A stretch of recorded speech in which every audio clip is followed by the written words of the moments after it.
Yes, good afternoon. Yes, I'm not a typist. I have tried to type. I could not manage unless you keep waiting to tomorrow because my speed is 3 words per minute. So I decided to read my handwritten. You will get the copies if you so want by tomorrow or days to come.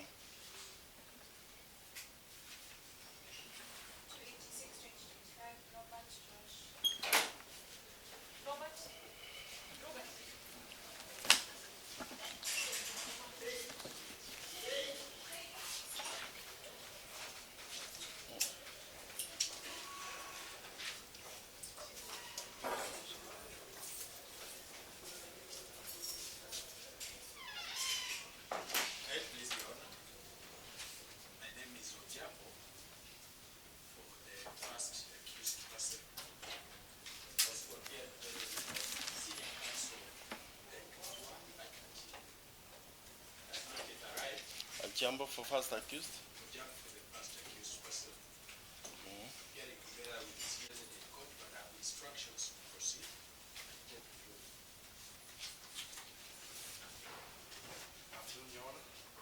Yeah?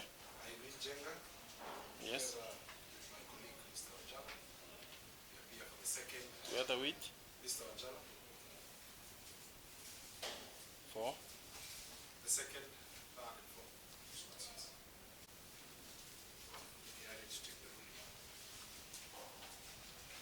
tested. You. Good afternoon, Your Honor. Afternoon. Please, the court, my name is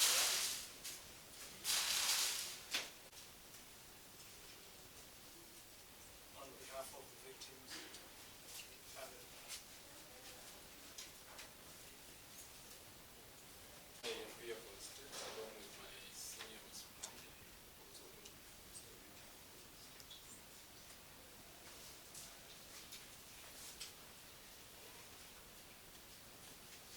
And by both parties. There was something I was hoping to place on record.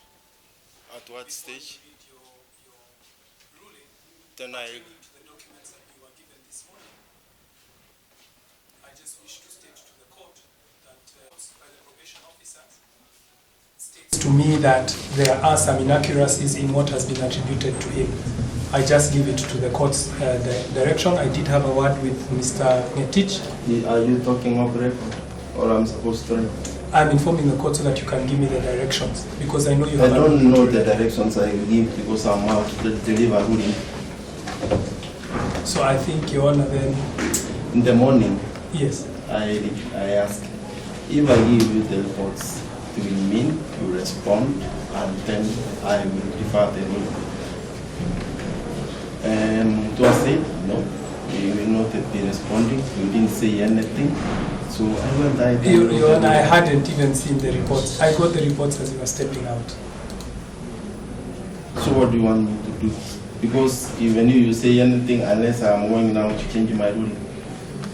Your Honor, I think the correct position, pursuant to the rights afforded to the victim, as well as one vulnerable victim, who is an underage child of the deceased, having been informed that the statements therein attributed to Mr. Francis Nanamundia, who is present in court, is the one who has made me have to interject, Your Honor.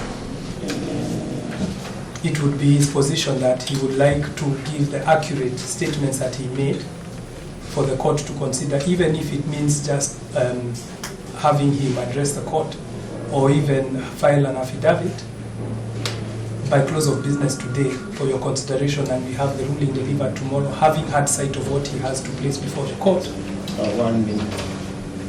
I will just take your directions. Either way, yes, Your Honor, I will take my your direction will be very clear. I'm in the process of trial, but for the time being, those are the issues we deal with them. We don't count so much. I think he has heard, Your Honor. You see, the saddest thing that happens in the criminal process these days, advocates, you guys, you don't know, you make mountains where we can have fair, silent, quiet, quick process. you guys, you come to court,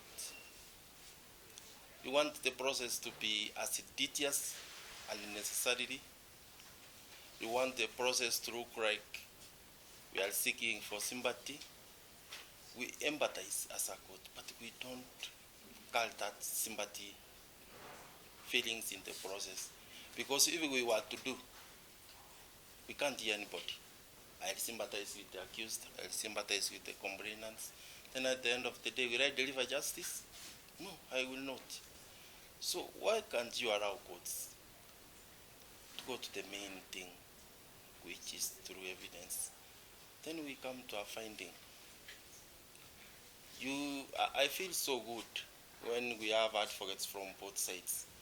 Advocates also, you are not supposed to be carried by feelings unless you change the teachings we had in law school. You should never carry any feelings. But if you realize you are carrying feelings, disqualify yourself, engage someone else. That's why we are not, so that we disassociate ourselves from feelings to really issues as a matter and the principles of law. I wish you guys, if you really want us, let us just follow the due, quiet, peaceful process, and we will be there. Me, the only thing I guarantee you is a fair process, but the outcome I don't guarantee anybody because I don't have evidence at hand at this stage. So kindly, if you start carrying the feelings from now, by the end, when the case is over, you are also over. What will you gain? Nothing. It has happened. It's really changed that someone passed on. Your Honor, I agree with you. That's Yes. why I insist. Yes, we can't change. Yes. But the moment you just say, God, please, feelings, let us pursue justice, you will move on with your activities as much as you are pursuing justice from the court. But when you want to die because one passed anything, so kindly bear with whatever we have and we move on. Is that okay? Most obliged. Okay. Submissions made by the state and the reply by the defense. The state basically was saying the accused were likely to interfere with the witnesses who were their employees. Sadly, there was information that the clinic was shut down, so meaning there are no employees who will be under the management of the accused persons. It also came out that the clinic is not in use, so I believe there is no member of the public who is going again there to be operated. So the risk towards the members of the public is not there anymore unless they have opened other clinics which have not been informed.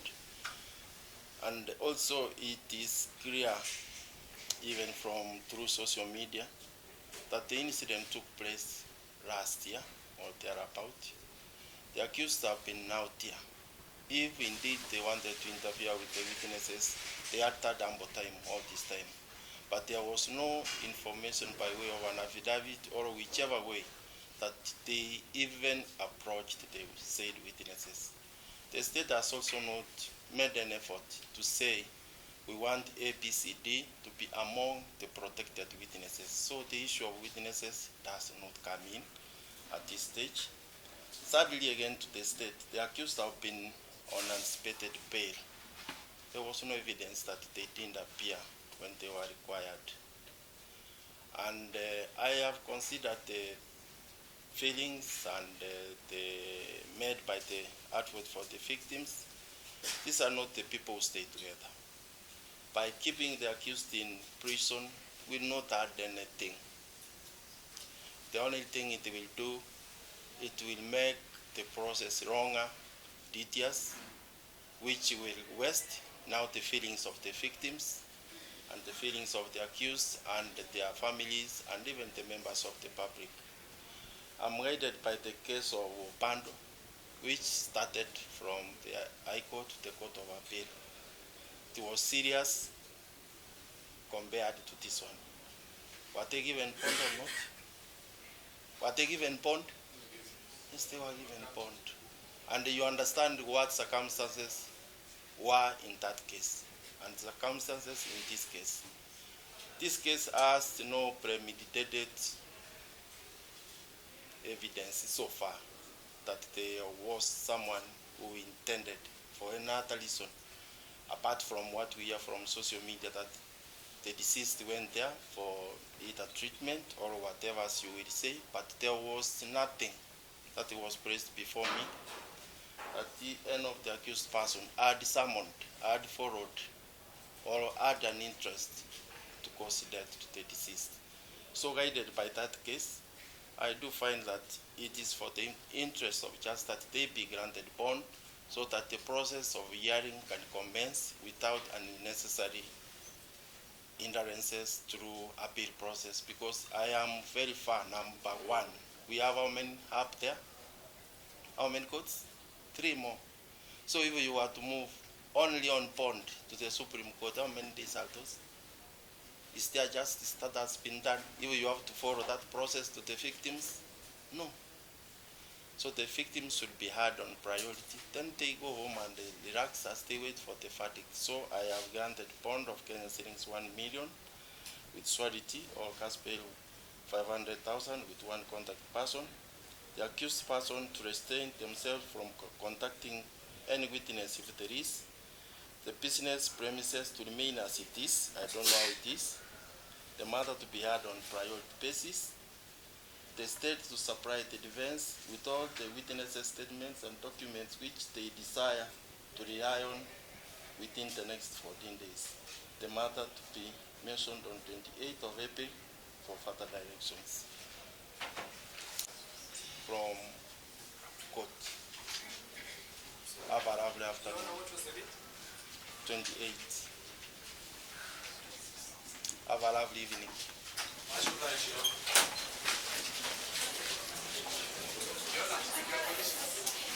Yes.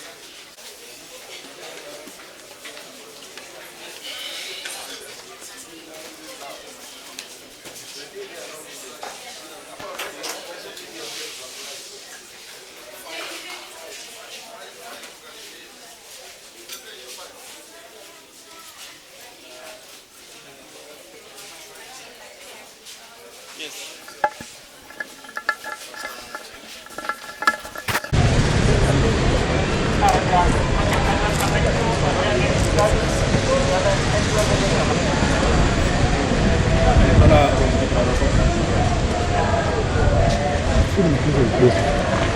Siwachezee mpesa kidogo sana sababu ya maji.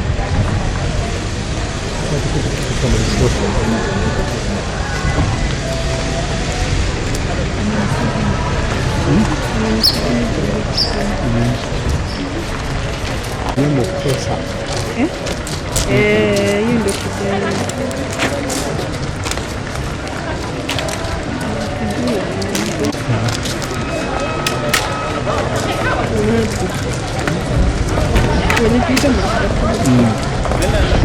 Lakini nani kuna kitu